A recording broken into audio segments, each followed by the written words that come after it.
They treated her like a wrench girl, until the day no pilot showed up. They pointed to her, desperate. She nodded once, and flew like she was born for it. The hiss of a pneumatic wrench breaks the morning calm of the hangar, a sound as familiar to Ilara as her own breathing. For 8 years, this cavernous space, smelling of jet fuel and ozone, has been her world. A world of concrete floors, soaring ceilings, and the hulking gray shapes of F-16s. A greasy rag in her hand, she methodically wipes down the landing gear of a Viper, her movements economical and precise. Her worn, oil-stained overalls are a second skin, her dark hair pulled back in a tight, no-nonsense bun. The familiar rumble of male voices echoes from across the hangar, punctuated by a burst of laughter. "Hey, Ilara," a voice calls out, dripping with condescending amusement. It's Rick, a senior mechanic with a beer gut and a perpetually smug expression. "Don't you go polishing that gear too much. Might blind the pilot when he's coming in for a landing." A few of the other men chuckle. Ilara doesn't look up. She just continues her work, her hands moving with a steady, unhurried rhythm. She's heard it all before. The gentle teasing that isn't so gentle. The sidelong glances that question her presence in this male-dominated bastion of aviation. "Leave her be, Rick," another voice, belonging to a younger mechanic named Sam, chides, half-heartedly. "She's just doing her job." "Her job," Rick scoffs, his voice louder now, ensuring it carries across the hangar. "Right. Making sure everything's pretty for the real mechanics." Ilara's jaw tightens imperceptibly, but her expression remains placid. She learned long ago that reacting was a waste of energy. It only ever fueled their derision. So, she remains silent, a ghost in their machine, her worth measured only in the menial tasks they deign to assign her. Changing tires, refueling, cleaning components, the grunt work. Never the complex diagnostics, never the engine overhauls, never the work. That truly mattered. The day wears on, a symphony of clanging metal, whirring drills, and the clipped jargon of the flight line. Ilara moves from one task to the next, a silent, efficient presence. She tops off the hydraulic fluid on one jet, checks the tire pressure on another. Her work is flawless, her attention to detail absolute, but it goes unnoticed, unacknowledged. She is a part of the background, as much a fixture of the hangar as the tool chests and the spare parts bins. Then comes the call, a crackle over the intercom, the voice of the control tower sharp with urgency. "We have an in-flight emergency. Falcon 7, pilot reporting engine malfunction. Returning to base, ETA 5 minutes. A sudden tension grips the hangar. The casual banter dies, replaced by a focused intensity. Men who were just moments ago swapping jokes and insults are now a whirlwind of purposeful motion. Tool carts are rolled into position. Fire suppression equipment is readied. This is what they train for. This is where they earn their pay. Ilara steps back, her hands finding the pockets of her overalls. This is not her arena. She is to observe, to stay out of the way, a spectator to the high-stakes drama about to unfold. The F-16, Falcon 7, comes in hot, its landing gear screaming in protest as it touches down on the runway. The pilot, a young captain with a pale, sweat-sheened face, brings the bird to a screeching halt. The emergency crews swarm the jet, their movements a well-rehearsed dance. Rick and his team are the first to the engine, their faces grim. They are the best, the most experienced, the ones who can diagnose a problem just by the sound of a misfiring cylinder. They pull open the access panels, their flashlights probing the intricate tangle of wires, pipes, and machinery. Minutes stretch into an agonizingly long hour. The pilot stands a short distance away, his helmet under his arm, his eyes fixed on the men working on his plane. The hangar is a pressure cooker of hushed conversations and the frustrated clatter of tools. "Can't find it," Rick mutters, his voice tight with frustration.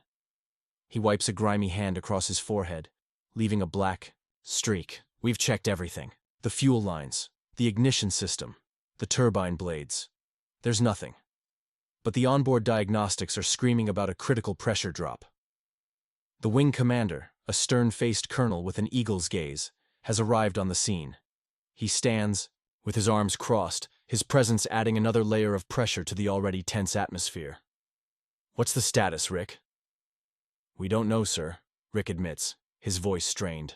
We can't pinpoint the source of the malfunction. We'll have to ground it, pull the whole engine apart. It'll take days. The colonel's jaw clenches. Days we don't have. That jet is scheduled for a critical sortie tomorrow morning. A heavy silence falls over the group of mechanics. They look at each other, a mixture of frustration and defeat in their eyes. They are beaten. It is then that Ilara moves. She steps forward from the shadows, her boots making a soft, almost hesitant sound on the concrete floor. All eyes turn to her. Rick's expression is one of disbelief, bordering on anger. What do you think you're doing? He snaps, his voice a low growl. Ilara doesn't answer him. Her gaze is fixed on the exposed engine of the F-16. She walks slowly around it, her eyes scanning every detail, every connection, every component. Her movements are calm, deliberate, a stark contrast to the frantic energy that has filled the hangar for the past hour. She stops, her head tilted slightly as if listening to a sound no one else can hear. Her hand, slender and surprisingly delicate for a mechanic, reaches into the complex heart of the machine. Her fingers trace a bundle of wires, then move to a small, unassuming valve tucked away behind a larger pipe.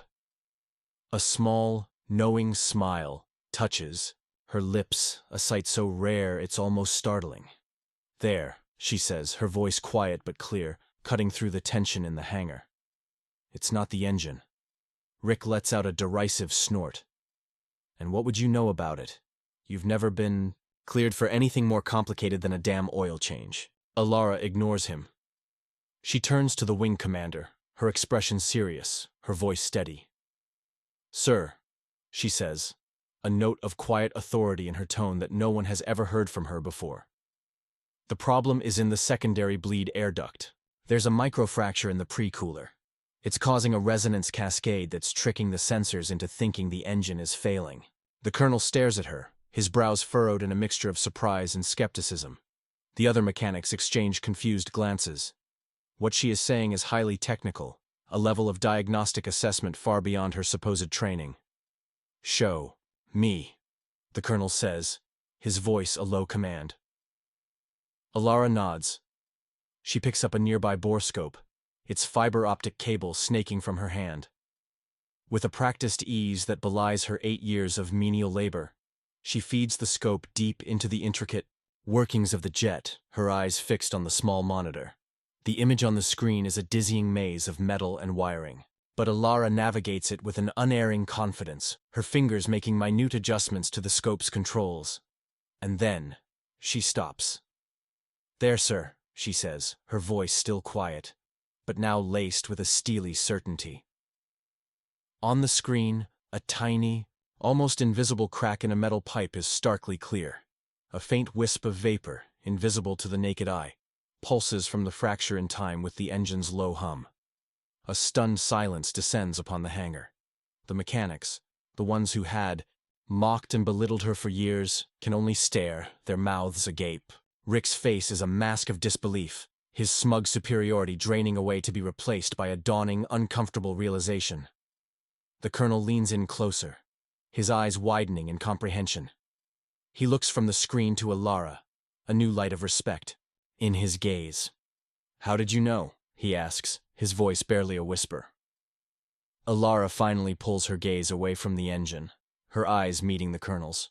For the first time, there is no deference in her look, no hint of the quiet, unassuming woman they all thought they knew.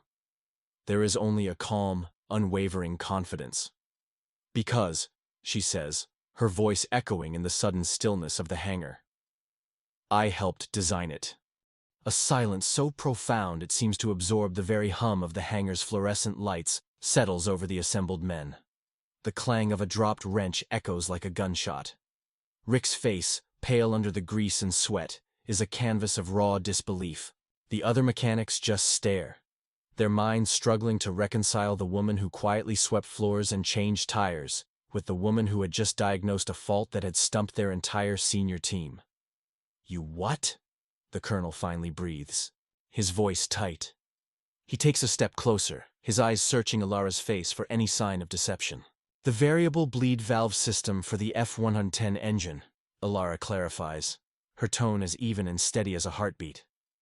I was on the supplemental design team at Edwards Air Force Base, a special project focusing on stress tolerance and resonance dampening.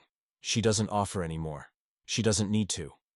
The name Edwards hangs in the air, a place of legend among aviators and engineers. It's the cradle of American flight testing, a place where the next generation of aerospace technology is born. It's not a place you get into without being the best of the best. Rick lets out a short, choked laugh, a sound of pure denial. That's impossible. You're a mechanic, a line tech. I needed a quiet life, Alara says, her gaze shifting. Back to the engine, her voice dropping slightly, a hint of a deeper story left untold. This seemed simple. The colonel holds up a hand, silencing Rick before he can retort. He sees the truth in her eyes, the irrefutable confidence of someone who is not just reciting a fact, but stating a part of her own identity. The sortie is in less than 12 hours. He has no other options. All right, the colonel says, his voice now firm, decisive. You're in charge of this repair. Everyone. He sweeps his gaze over the stunned faces of the other mechanics. You report to her. Give her whatever she needs. Tools, parts, manpower. No questions. The men look at each other, then at Rick, their unofficial leader. Rick's jaw is set like stone, his pride warring with the direct order from a superior officer. For a moment, it seems he might protest, but the colonel's glare is unyielding. Rick gives a short, sharp nod, the gesture stiff with resentment. What do you need? He grunts, his voice low and grudging. A T-45 micro-welder, a set of calibrated torque wrenches, and the schematics for the secondary bleed air manifold, Ilara replies without hesitation, already turning back to the jet, and someone to get the replacement pre-cooler from supply. Tell them it's a priority alpha requisition.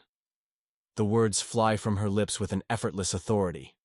The men, accustomed to a different hierarchy, hesitate for a beat before scrambling to follow her orders. Sam, the younger mechanic, is the first to move, rushing off towards the supply depot.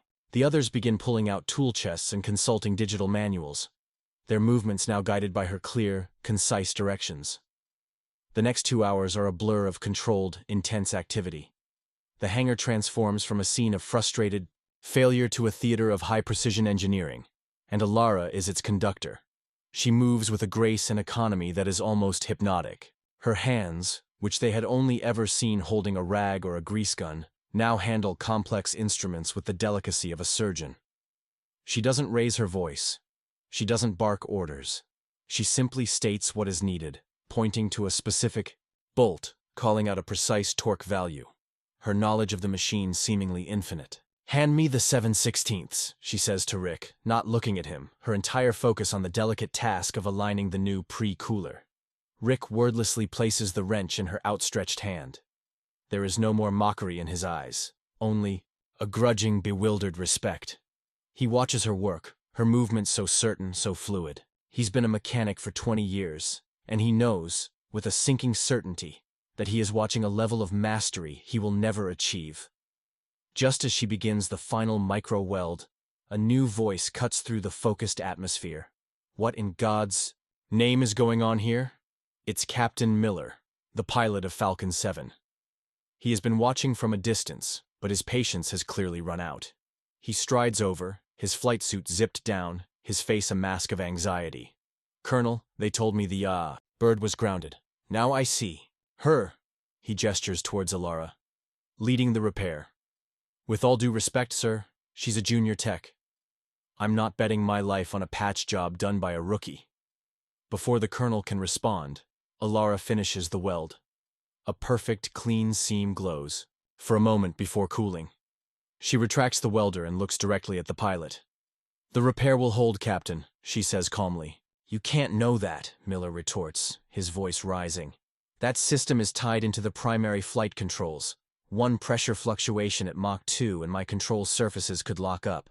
I'd be a brick falling out of the sky. She's right, sir. Rick speaks up, his voice unexpectedly siding with the pilot. We've never seen a fracture like that. We don't know what caused the initial stress. Replacing the part doesn't guarantee it won't happen again. A new wave of tension washes over the group. The initial relief at finding the problem is evaporating, replaced by a more chilling fear. They had fixed the symptom, but not the cause. The jet was still a potential death trap. The colonel looks at the clock on the hangar wall. Time is slipping away. The mission is vital. Aborting is not an option. Ilara's gaze is distant, her mind clearly working through a complex series of calculations. She walks over to the pilot's discarded helmet, picking it up gently. She runs a hand over its smooth surface, her expression unreadable. The fracture wasn't caused by standard operational stress, she says, thinking aloud. It was caused by harmonic resonance, a specific vibration frequency. She turns to the pilot. Captain, during your flight, did you notice any unusual vibration? Anything at all just before the warning light came on? Miller frowns, thinking back. No, nothing out of the ordinary. Just the usual buffeting when I was pushing through the sound barrier. Exactly, Ilara says, a spark of understanding in her eyes. The standard buffeting on this airframe has a harmonic frequency that's dangerously close to the resonant frequency of the pre-cooler alloy. It's a design flaw. A cold dread settles in the pit of the colonel's stomach. A design flaw. In one of their top-of-the-line fighters. It's a nightmare scenario. Can you fix it? The colonel asks, his voice strained. The flaw is in the design, sir, Ilara says. I can't redesign the jet from here, but I can compensate for it. How? Miller demands, his fear warring with a flicker of hope. Ilara's gaze shifts from the pilot to the cockpit of the F-16. Someone has to manually dampen the resonance during the transonic phase. It requires a precise touch on the throttle and the control stick, making minute adjustments that counteract the vibrations before they can build. She looks back at the pilot, her expression grim.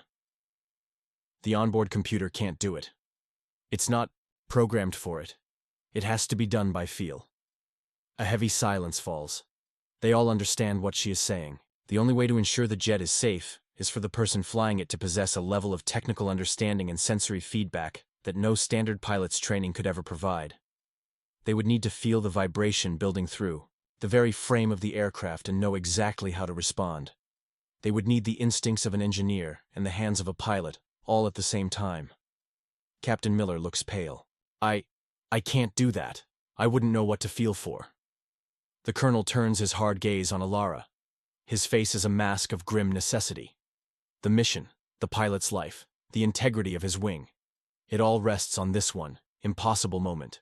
He sees the woman who fixed his broken bird, the woman who saw a flaw no one else could, the woman who spoke of Edwards Air Force Base and harmonic resonance as if it were simple arithmetic.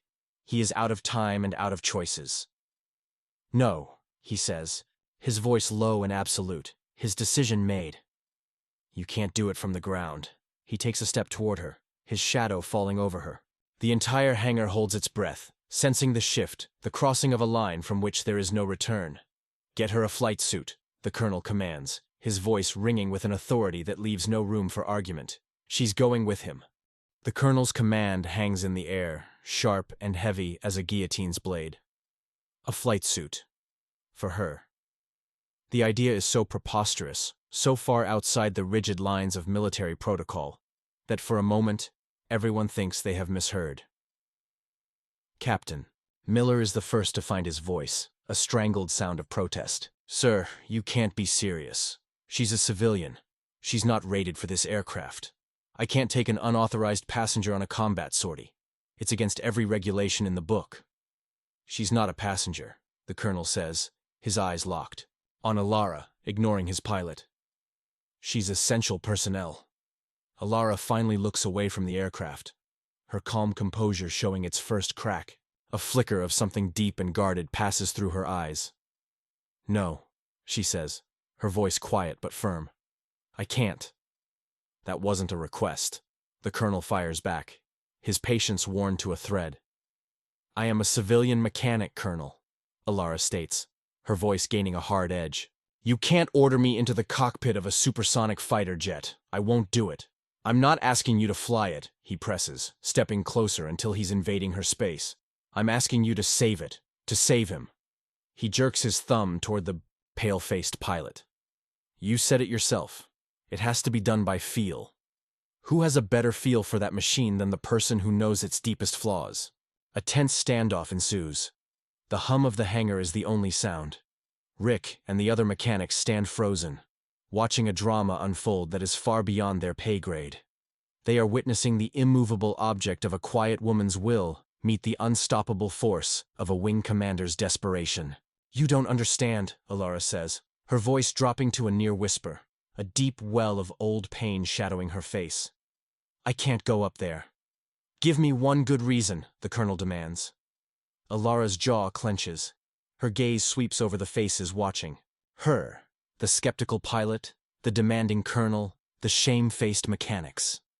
For 8 years, she has cultivated this quiet, unassuming life. A life of routine, of simplicity, a penance paid in grease and anonymity. Now, they were trying to force her back into the very world she had fought so hard to escape. She takes a slow, deep breath, the air rattling in her chest. The decision is made. The quiet life is over. "There are 2 reasons, Colonel," she says, her voice suddenly devoid of all emotion, replaced by a chilling professionalism. "The first is that Captain Miller is correct. It would be a violation. A civilian cannot occupy the backseat of an F-16 on a mission flight." She pauses, letting the weight of her words settle. "The second reason," she continues, her eyes boring into the colonel's, "is that I have over 3,000 flight hours in variable configuration experimental aircraft. 800 of those hours were logged in the YF-16, the prototype for this very airframe. I was the lead test pilot for the avionics and stress-dampening systems project at Edwards. The silence that follows is absolute. It is a silence born of shock, of a reality so fundamentally rewritten that the mind struggles to grasp it." Captain Miller's mouth hangs slightly open. Rick looks as though he's been physically struck. Alara reaches into her overalls and pulls out a worn leather wallet. She flips it open to an ID card, faded from years of being carried but still legible. It's a Department of Defense contractor pilot's license. The photo shows a younger Alara, her hair shorter, her eyes bright and fierce, a flight helmet tucked under her arm. The name printed beneath is Dr. Alara Vance. Her call sign is listed next to it. "Ghost," the colonel reads aloud, his voice a hoarse whisper of recognition. He's heard the name before. A legend from the test pilot community. A pilot who flew the most dangerous experimental machines and pushed them to their breaking point. A pilot who had vanished from the field without a trace nearly a decade ago. Alara snaps the wallet shut. "I don't fly anymore, Colonel. That life is over. I can't help you." She turns to walk away, her shoulders set with a finality that seems absolute. "Wait," Captain Miller says, his voice shaky. He takes a step forward, his eyes wide with a respect so profound it borders on awe. Your Ghost? The Ghost?" Alara stops but doesn't turn around. "I flew a trainer at Shepard that had your nameplate in it," Miller continues, his voice cracking with emotion. "Instructor's Choice Award. You were a legend to us. We all heard the stories, that you could feel what the plane was going to do, before the computer did." "What happened?" Alara's shoulders slump slightly. A long moment passes. When she finally speaks, her voice is heavy with the weight of memory. "A test flight. A resonance cascade, just like this one. But we didn't know. About the flaw then, my wingman, he didn't make it back." The confession hangs in the air, a heartbreaking explanation for her 8 years of self-imposed exile. She wasn't a mechanic because she couldn't do anything else. She was a mechanic because it was the only way she could stay near the machines. She loved without having to face the sky that had taken everything from her. She finally turns, her eyes finding Miller's. There is no pity in his gaze, only a deep, unwavering understanding. "I can't lose another pilot," she says softly. The colonel looks from his shaken pilot to the woman who was once a legend. He finally understands. This isn't about regulations or refusal, it's about trauma, but the mission clock is still ticking. "Vance," he says, his voice softer now, respectful. "I'm not ordering you. I'm asking. Not for the mission, for him. Help him get through the sound barrier. Talk him through it. Let him use your hands, your senses. Get him into stable air. Then he can finish the mission and you can both come home." Alara looks at the F-16, its gray skin seeming to call to her. She looks at Captain Miller, who is no longer a skeptic, but a young pilot in need of help.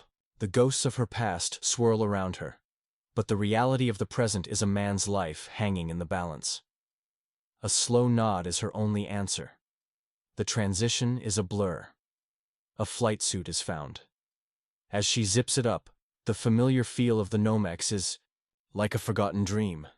In the briefing room, she doesn't just advise. She dictates the new flight plan, her knowledge of the performance envelope of the jet under stress leaving the mission planners speechless.